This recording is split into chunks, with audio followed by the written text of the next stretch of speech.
رسانه‌ها گزارش دادند 3 کودک در مرکز بهزیستی زنجان داغ شدند. گزارش جدید: معلمی دست کودکی را به جرم عدم شرکت در نماز جماعت سوزاند.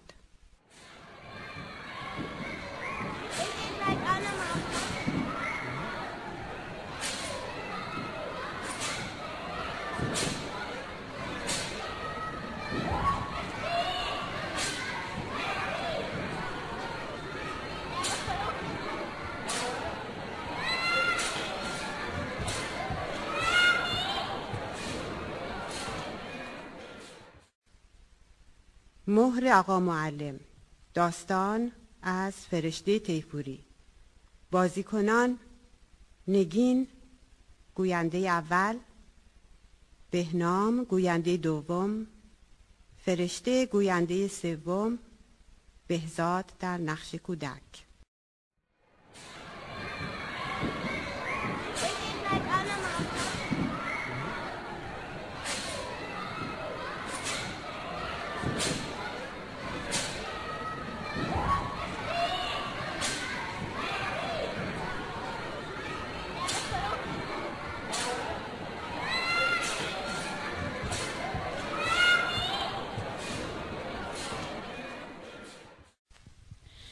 صدای گریه ملتمسانه کودک به جیغ بلند و وحشتناکی تبدیل شد. دود نازکی از دستش بلند شد و بوی گوشت سوخته یک لایه از فضای اتاق پر کرد و توی دماغ معلم پیچید. از دست کودک چند قطره آب از تاولها بر زمین چکید و فریاد دلخراشش آژیر ممتدی شد، کر کننده.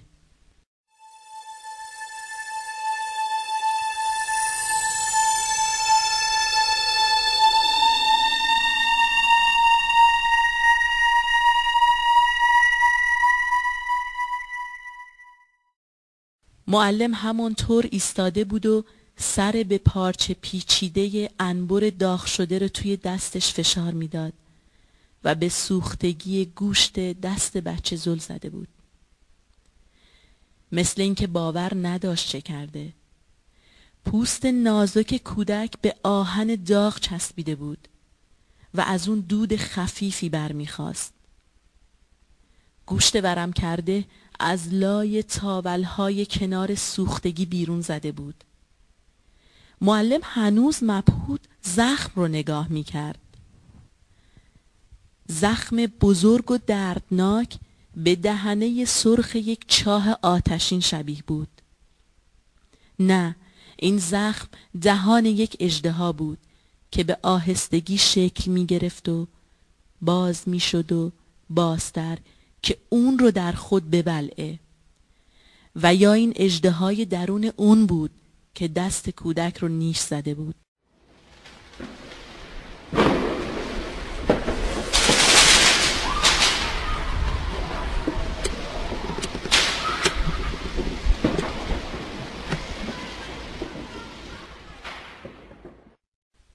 دقایقی چند معلم به خود آمد.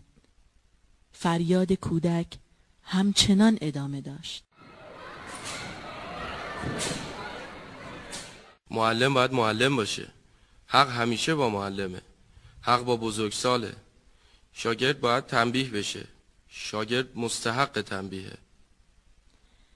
با این افکار معلم بر احساس خود چیره آمد.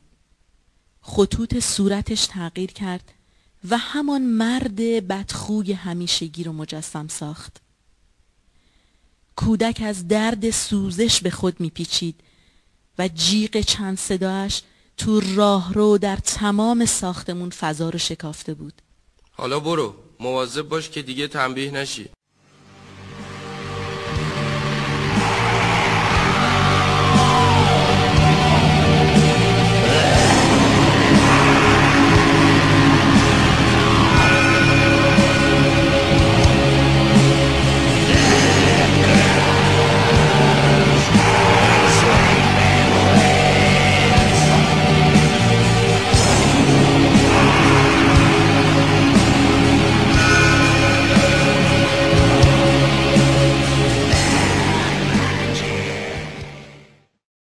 پسر بچه فریاد زنان به طرف خونشون رفت.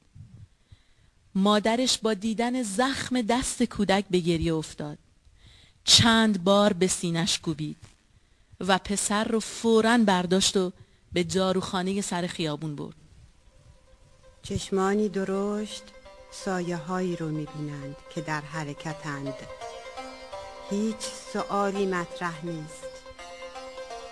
بی تفاوته که چه می‌کنند، کجا می‌روند، چرا می‌روند و چرا باز می‌گردند. همه چیز سرده، همه چیز سرده، همه چیز سیاست. تنها یک چیز باقی مونده: هراس، ترس، وحشت. باید خود رو محفوظ داشت. باید از اون سایه های غولاسا ترسید. هرگز نباید به اونها نزدیک شد. چیزی هست، چیزی دارند، یک چیزی که میگزد، یک چیزی که خون راه میاندازد، یک چیزی که میکشد. نمیدانم چه میگویند، نمیخواهم بدانم. باید از اونها بگریزم، باید فرار کنم. هراس و ناباوری بار سنگین نگاه کودکی است که از آن چشمان سیاه و درشت بیرون ریخته. بر صورت دیگران می نشیند. او زیر میز می خزد. پشت پرده یا در گوشه های تاریک دیوارها مخفی می شود. دنیای او خاموش است. همه چیز بیگانه و ترسناک. بزرگسالان سایه های غول‌پیکری هستند. چیزی به چیزی متصل نیست. چیزی برای چیز دیگر نیست. صداها خوب نیستند. صداها عصبانی اند. صداها دعوا می کنند. صدای بچه های دیگر از جایی دور می رسد. از جایی ناآشنا می آید. بین او و دیگر بچه ها شکافی عمیق ایجاد شده. کارهایشان را نمی فهمد. کتابها حرف نمی زنند و مداد در دستش جای نمی گیرد. کیف مدرسه‌اش گم شده. تماس لباس روی پوست تنش احساسی ناخوشایند می دهد. ماهی‌های حوض همه زیر عمق آب‌های تیره رفتند. دوچرخه کوچکش بر زمین افتاده و چرخ جلوی آن کج آسمان را نگاه می کند.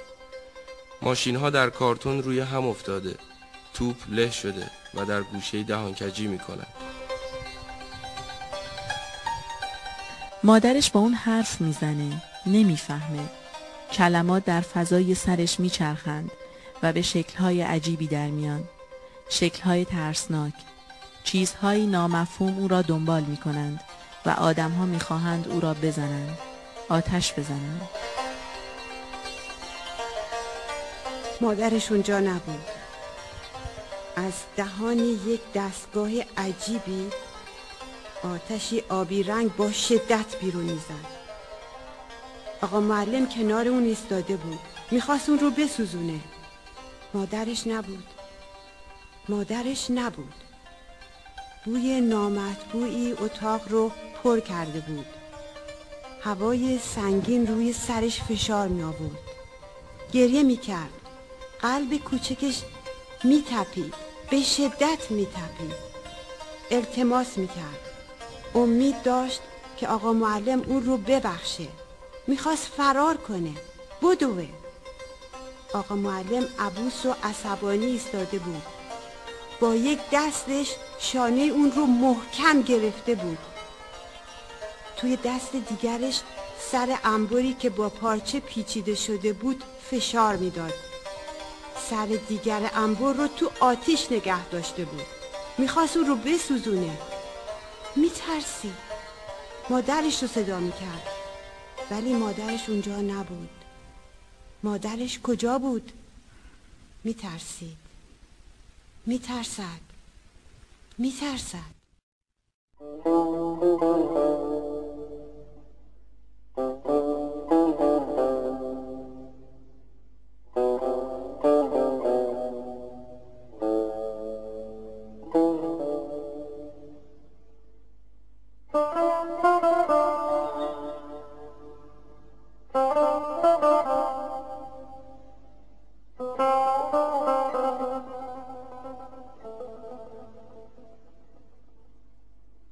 تو هم دیگر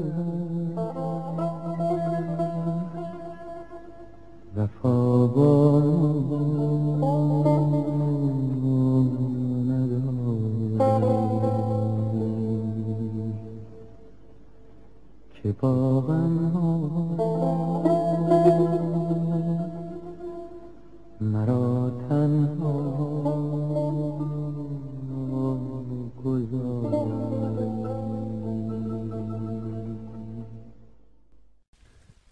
دیگه به مدرسه نمیرم. سوختگی پشت دستم خوب شده. جای اون شکل یک مهر بزرگ گرد رو پیدا کرده. این مهر آقا معلمه که روی دست من برای همیشه نشسته. در اون صورت آقا معلم و عبوس رو میبینم. مدرسه رو دوست ندارم. هنوزم دوست ندارم. نمیدونم چرا بچه ها شادن. نمیدونم چرا بازی میکنن. اونها نمیدونن که هیچ چیز به چیز دیگری مربوط نیست. هر چیز تنها برای خودشه. همه کس تنهاست. یک نفر است. موقع سوختن، موقع درد کشیدن، موقع ترسیدن. هیچ کس ترس منو ندید.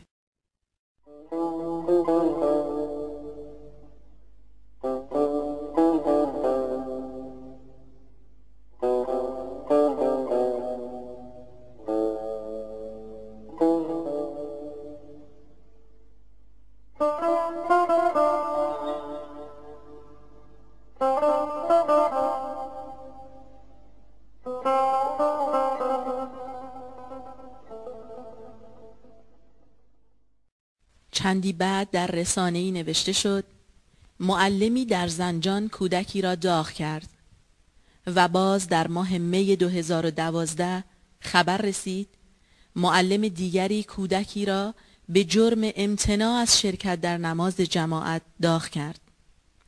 همکاران آموزش و پرورش، مسئولان سوادآموزی و بهزیستی نسل آینده نشان خود را نه فقط در اندیشه و روان کودکان بلکه بر تن آنان نیز بر جای می‌گذارند. معلمین مملکت کودکان ما را با بهترین اسلوب پرورشی برای دنیایی بهتر آماده می‌کنند. آن طفل دیگر به مدرسه نرفت. اگرچه زخم دستش التیام یافت، اما جای سوختگی برای همیشه بر پوست دست کودک باقی ماند. مهر جاودانی و نشانه تربیت معلم. اما این مهر آقای معلم تنها بر پوست لطیف آن پسر بچه بر جای نگذاشت، بلکه به صفحات تاریخ وارد آورد و فریاد دلخراش آن کودک در آن لحظات تنها در آن ساختمان شنیده نشد. آن فریاد سفیری شد که دور کره زمین چرخید و در گوشها فرو رفت و قلبها را مجروح ساخت.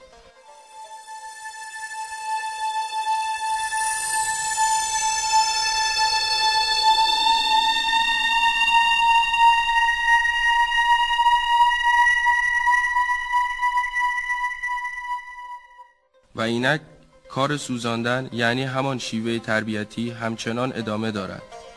نمیتوان دانست که این مربی به هنگام سوزاندن به چه میاندیشید، چه احساسی میکرد. آیا خود را معلم میدید